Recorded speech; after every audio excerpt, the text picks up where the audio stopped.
Okay, welcome back to Jay's Retro Toys and Games. Once again, it's ready to go with another look at not one, but two NES accessories that really spanned the test of time. And it was in the late 1980s that Nintendo revolutionized home gaming with the Nintendo Entertainment System, as you know. But as multiplayer gaming grew in popularity, players wanted more than just two controllers. Nintendo responded with two innovative accessories, the NES Fourscore and the NES Satellite. And these devices expanded the NES's multiplayer capabilities, paving the way for the social gaming experiences that would define future generations. Yes, it's a look right now at the NES Fourscore and the NES Satellite, all on episode number 109 of Jay's Retro Toys and Games.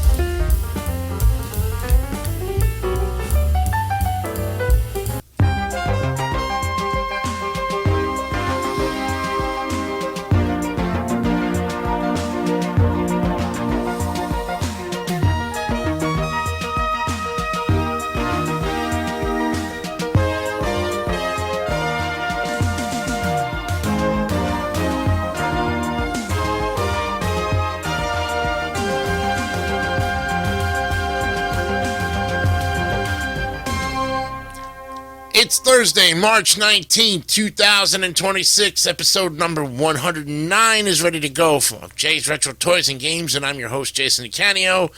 Continuing our look at the NES accessories, and boy, we dug up two of them that pretty much were almost the same because they have up to four players to play, but a little different as far as what their names were and what they were capable of doing. So tonight it's the NES Four Score and the NES Satellite. And we're going to look at both. And so this is almost like an episode of Versus, but in the same way we are comparing these two, not contrasting them. So let's take a look at what we have first off. When the NES launched in North America in 1985, it redefined what home gaming could be.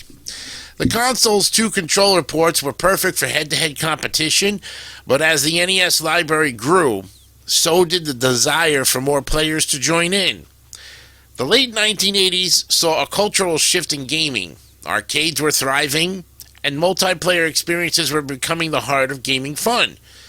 Nintendo recognized that the living room could become the new arcade, and a place where friends and family gathered to play together.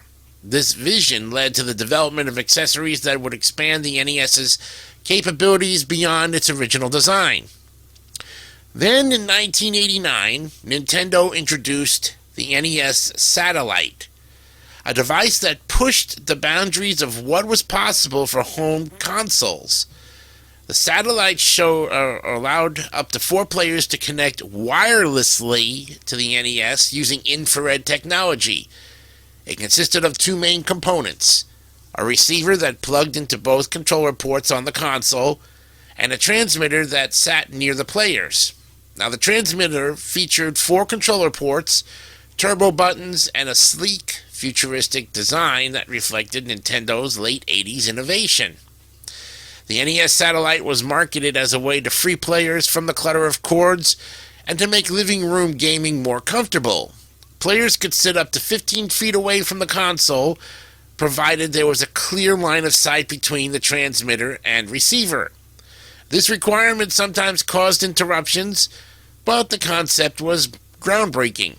The Satellite represented one of the earliest attempts at wireless console gaming long before Bluetooth or Wi-Fi became standard. It required 4 AA batteries to operate, adding to its futuristic appeal. The NES Satellite was compatible with several four-player titles that showcased its potential.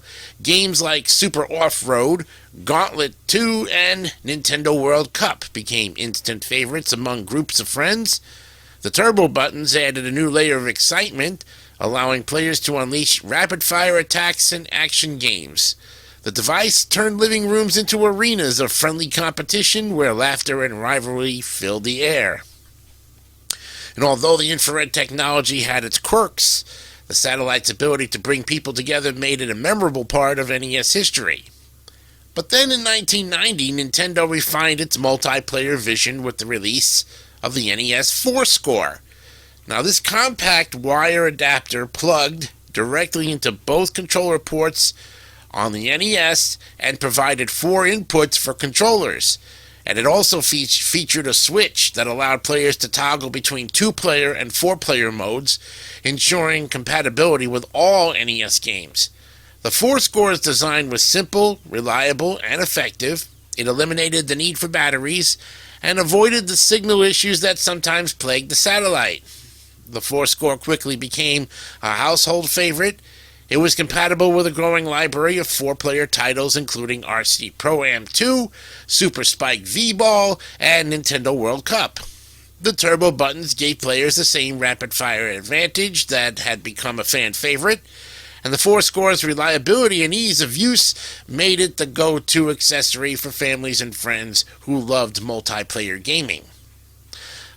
The release of the NES Fourscore encouraged developers to create more games that supported 4 players. This expansion of the NES library helped keep the console relevant even as newer systems began to emerge.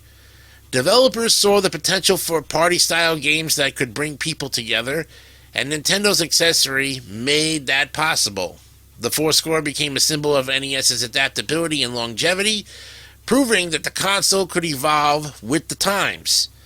Nintendo's marketing for both the Satellite and the Fourscore emphasized fun, friendship, and togetherness. Commercials showed groups of kids laughing, competing, and celebrating victories side by side. And these accessories weren't just about technology, they were about creating memories. The idea of 4 friends playing together in one room became a defining image of late 80s and early 90s gaming culture, and the Satellite appealed to those who loved futuristic gadgets, while the Fourscore appealed to those who valued simplicity and reliability. Both captured the spirit of Nintendo's mission to make gaming accessible and enjoyable for everyone. The NES Satellite and Fourscore laid the groundwork for future multiplayer innovations. The Super NES continued the trend with its own multi-tap accessories, and the Nintendo 64 took the concept even further by including 4 controller ports built directly into the console. The idea that gaming should be a shared experience became a cornerstone of Nintendo's design philosophy. Even modern consoles, with their wireless controllers and online multiplayer features, owe a debt to those early experiments in expanding player connectivity. Today, both the NES, Satellite, and the Fourscore are prized collectibles among retro gaming enthusiasts. Their unique designs, historical significance, and nostalgic value make them sought-after pieces of Nintendo history. Collectors appreciate the craftsmanship and creativity that went into these accessories, and many still use them to relive the golden age of 8-bit gaming. And for those who grew up with the NES, seeing a Fourscore or a Satellite instantly brings back memories of crowded living rooms, friendly rivalries, and the joy of playing together. The legacy of the NES Fourscore and the Satellite extends far beyond their hardware.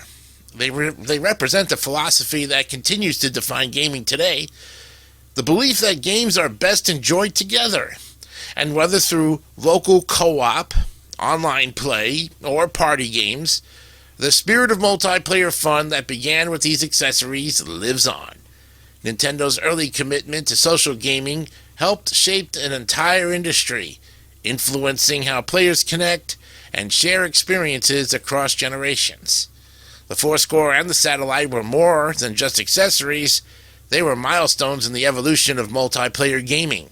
They transformed the NES from a solo experience into a social event, uniting friends and families around the television for hours of fun. Their legacy continues to influence gaming culture today, proving that even the simplest ideas can have a lasting impact on how people play together. Thanks for watching Jay's Retro Toys and Games. Don't forget to like, subscribe, and stay tuned for more deep dives into the history of classic gaming right here on Jay's All TV channel. We'll see you next time for the 110th episode. What will we talk about? You'll just have to tune in to find out. Till then, have a great night, and remember, keep on playing. Good night.